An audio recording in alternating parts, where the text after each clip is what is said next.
Oh, this entire mess is all your fault.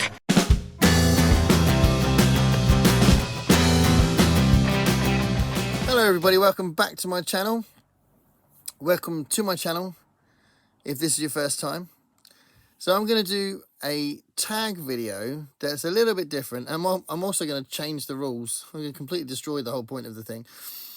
So the title of this tag is 10 Books That Made Me. And I tried doing 10, but I'm going to do 20.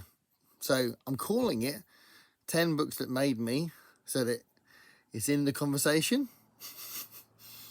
But it's 20 books, so I'm going way beyond. That's not even honorable mentions. I'm going way beyond the 10.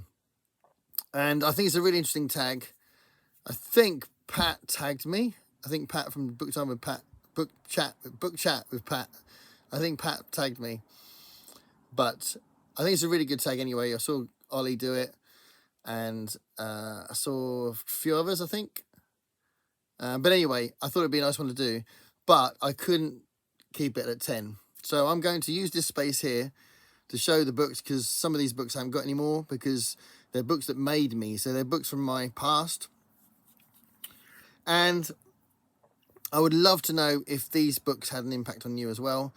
The reason why there's 20 really is because there's so many different facets of my reading over the years that I could have easily done 10 books that made my love of science fiction, 10 books that were a big part of my historical investigations when I was doing my degree and blah, blah, blah, blah.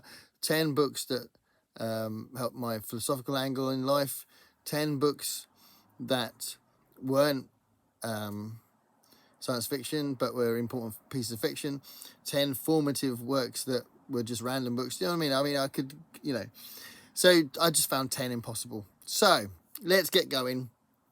And you tell me in the description, in the comments below, if you've had any interaction with these books and how you feel about them. So the first one, I'm going right back to an encyclopedia I had on space. And this book was so important. I had this when I was a kid. So I had this when I was about 6 or 7, something like 7. No, it would have been 8. It had to have been 8 because it was when my stepfather first came into the picture. So that was when I was 8. So yeah, space, an encyclopedia of space. I just put it up here. It was really important in my education on the planets and on all sorts of different aspects of cosmology, and it really gave me a sense of wonder. And it was one of the big things that made me think that science fiction and that kind of element of physics and all that is really fascinating and interesting. I didn't become an expert on physics or anything, but I think that book really did give me an insight and an interest in certainly like the planets that are around us and the idea of life on other planets and that kind of stuff. I was particularly fascinated by Venus. I think Venus is a really interesting planet because it's completely mad. And Mars has been an interesting planet in fiction, but you can't really set anything on Venus. Well, they did when they didn't know any better, but you couldn't really do it now, I don't think. Comment below if there is a book set on Venus now with all the scientific knowledge we know about what it's like there. But anyway, yeah, that's an important book when I was a kid. So going into fiction, there's a book that kind of represents my first reading and the novelization thing. And I genuinely remember being a Cub Scout at Scout Camp or Cub Scout Camp. It's different to Scout Camp because I wasn't old enough to be a Scout. Cub Scout Camp. Reading this book in my tent in the morning. So I remember doing it. I have a really vivid memory of me reading Star Wars, the novelization of Star Wars by Alan Dean Foster. So it's credited to George Lucas, but it was a ghost written thing. Alan Dean Foster wrote it. And that was really informative. I read like Indiana Jones novelizations. I read The Black Hole. I read What else did I read? Well, we're talking about Star Wars ones. I read Splinter of the Mind's Eye and the three Han Solo ones that were around at the time: Han Solo's Revenge, Han Solo at Star's End, and Han Solo and the Lost City or something. I can't remember what the third one was, but that was a big thing for me. And I was also buying Star Wars comics at the time. So yeah, the Marvel comics. So yeah, the Star Wars novelization is really important from that perspective. And then another book that I've talked about before on the channel a lot, but I wanted to include it here because it's such an important milestone for me when I was reading, and it really got me excited about reading in a big way. And that's Stainless Steel Rat by Harry Harrison. And I got to love that character very much, and I read everything that I could by him, with that character in it. And I have read tons and tons of Harry Harrison, but Stainless Steel Rat books in particular I really liked, and I'm pretty much completist. I think I've read everything that's come out about Stainless Steel Rat, and I've got a huge pile of Harry Harrison books. I did a video about Harry Harrison, which has actually been watched quite a lot on my channel, which is really lovely. So clearly, there's not enough videos about Harry Harrison on YouTube. So anyway, so that's a big deal. Another one I wanted to talk about, which I'm going to talk about it, even though it's a problematic author, really, really problematic author, but I feel like it wouldn't be honest if I didn't say how important this series of books were. So when I did find out that this author did these horrendous things, I was extremely shocked and upset about it, but he's dead now. So people do sometimes have a different attitude if the author's died. But anyway, it's The Belgariad by David Eddings. The Belgariad by David Eddings was a really, really important milestone for me in fantasy reading. I'd already read the Lord of the Rings, but The Belgariad really, really hit me. I really loved it. I think it must have been something about the characters. I remember particularly liking the character Silk. So I don't know if you've read The Belgariad, but there's a thief character that's really cool. And all of my friends had read it as well, and we were just like really, really into The Belgariad. So David Eddings' books, the 5-book series, The Belgariad, was really important for me as well. And then I went on to read some other fantasy series as well as a kid. And talking about fantasy as a kid, I cannot ignore the fighting fantasy books. So again, I have talked about this before. I think I've talked about once before, a few years ago.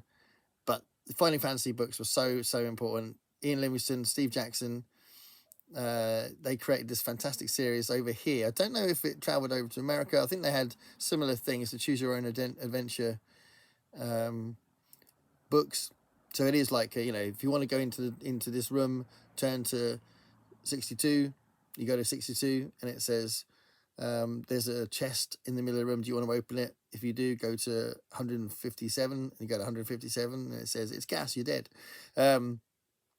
So anyway, that Fighting Fantasy series was really cool. So it was like a game / a book. So you read it, but you played it as well. You rolled dice to see if you completed the mission and all that, the quest.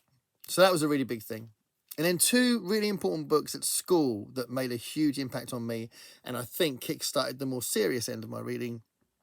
One of them is George Orwell's 1984, which I read at school. I studied it at secondary school, so I would have been 13 and 14. And I had a really good English teacher who brought the whole thing alive. And I remember we watched the John Hurt and Richard Burton film as well.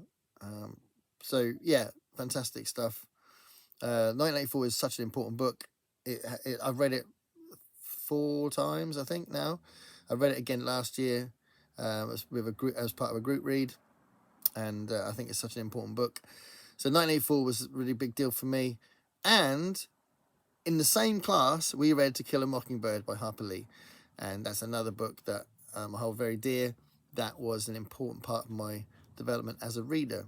So To Kill a Mockingbird, I'm sure you know about it. Really, really important book. And I think I'm reading equivalent books now that have been brought out more recently that explore the racial divide, and sometimes historically and sometimes now. And I am deeply, passionately interested in that, because it's a serious problem that needs to be written about and discussed. So To Kill a Mockingbird is an amazing book. There's another one from school, and that is Samuel Coleridge Taylor's Rime of the Ancient Mariner. I absolutely love this poem, and it's not really necessarily the kind of language or style that I would necessarily gravitate towards, but the imagery and the what actually happens in the poem is so amazing. And yeah, I just think it's incredible, and it would have been a hugely influential poem, but I love it. I absolutely love Rime of the Ancient Mariner by Coleridge Taylor. So that's a really informative thing from my school times. So moving on to more like college times. So I studied theatre at college, and Bertolt Brecht had a massive impact on me. My drama teacher had an impact on me in general, actually, and helped to solidify and consolidate what I was already feeling clearly about the world. And Brecht really had a huge impact. So we studied Brecht as a big part of what we were doing. And I'm just going to mention Mother Courage, which is one of his important ones. It's about war, but it's about a mother who keeps losing her sons, and she won't.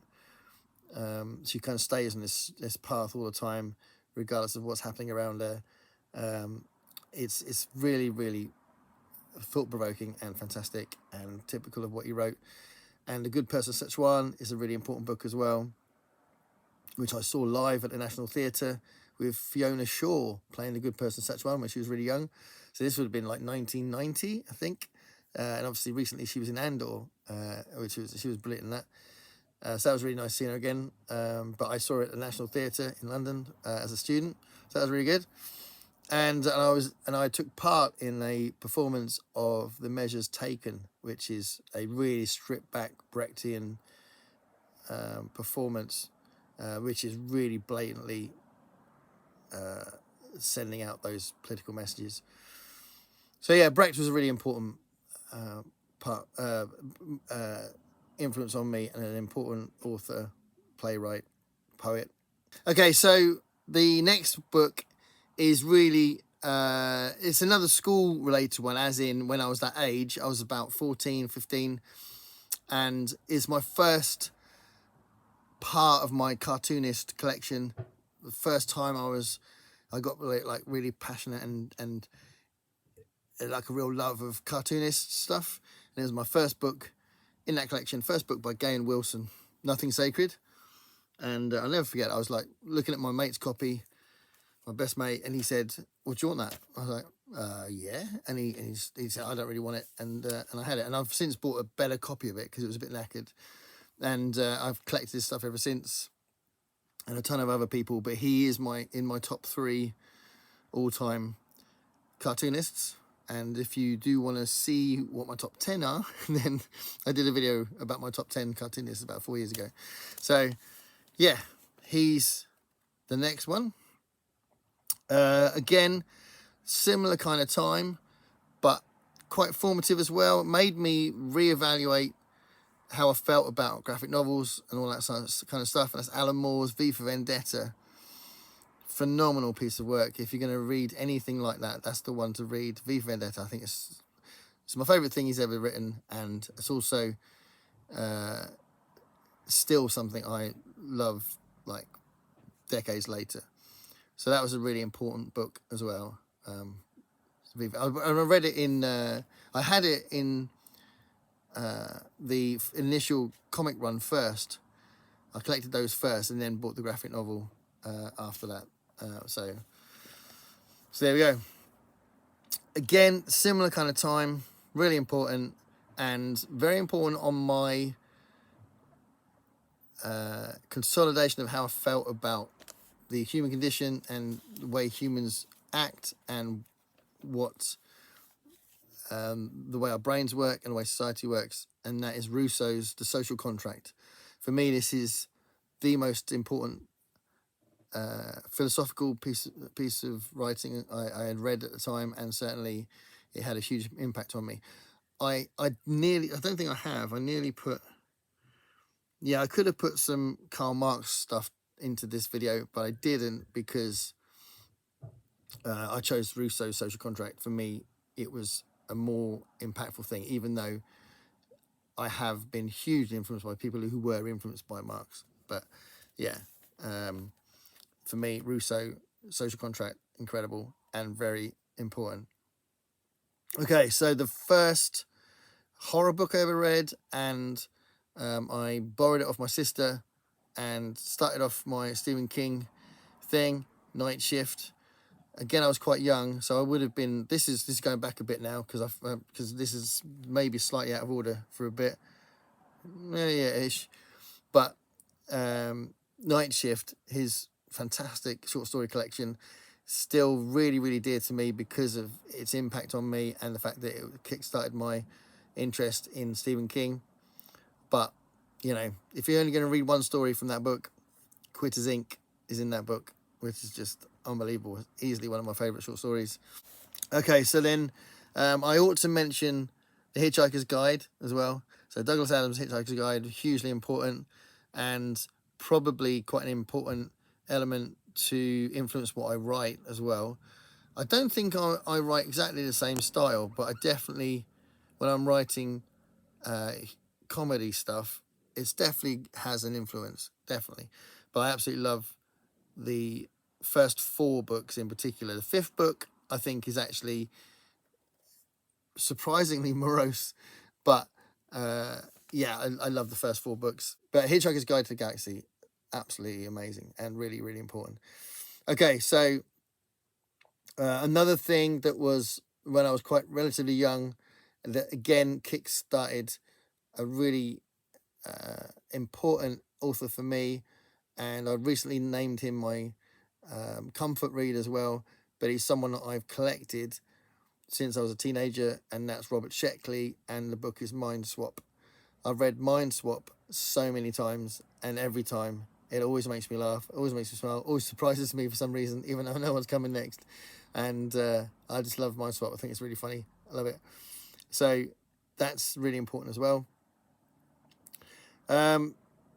Also, not too surprising, because I've talked about Harlan Ellison a lot on the channel before, and the first book I had by Harlan Ellison was All the Sounds of Fear, and All the Sounds of Fear has got the 2 biggies on there. I Have No Mouth and I Must Scream, and my favourite Harlan Ellison story, Repent Harlequin Said to TikTok Man. It's also got The Discarded and a few others. Fantastic collection, brilliant. All the Sounds of Fear. So that was also really important in my development as a reader. And similarly, if we're talking about all these big names, then I need to talk about Ray Bradbury, and The Illustrated Man was a really important moment as well. That was the first book I read by Ray Bradbury, and obviously I read so much of his stuff after that. I haven't read everything, so as I'm doing this deep dive at the moment, I am going to get to some books eventually that I haven't read, so I'm looking forward to that. But in the meantime, I've read most of what he's done, I think. But Illustrated Man was the first one, so that was really important. And just to finish off, a non-fiction book that well, the author as well as the book itself has had a huge impact on me, and I absolutely love the fact he's still around, and he pops up now and again to give his opinion about situations and the international world that we live in. I'd love to know what he thinks about what's happening at the moment. But I'm talking about Noam Chomsky. Noam Chomsky is such a fantastic commentator on international politics, and his book on the media called Manufacturing Consent is really important. So it's a kind of a standard textbook in a lot of media courses and journalism courses and all that sort of stuff, but it is such an important book. So Manufacturing Consent is really important as well, so I wanted to include that. So that's why I've included so many, because some of them I've discussed before, but there's some I haven't discussed before, and ultimately I have learnt on BookTube that if you said something 3 years ago, everybody's forgot about it. So that's why I've mentioned Fighting Fantasy again and Staying Still Rat again, and a couple of the others. So anyway, let me know below what you think of those choices, and if you've read them and if you feel like they're important. And shout out to the people I've seen do this before. There was a couple of crossovers with Olly, which was quite nice watching that. And stay curious, everybody.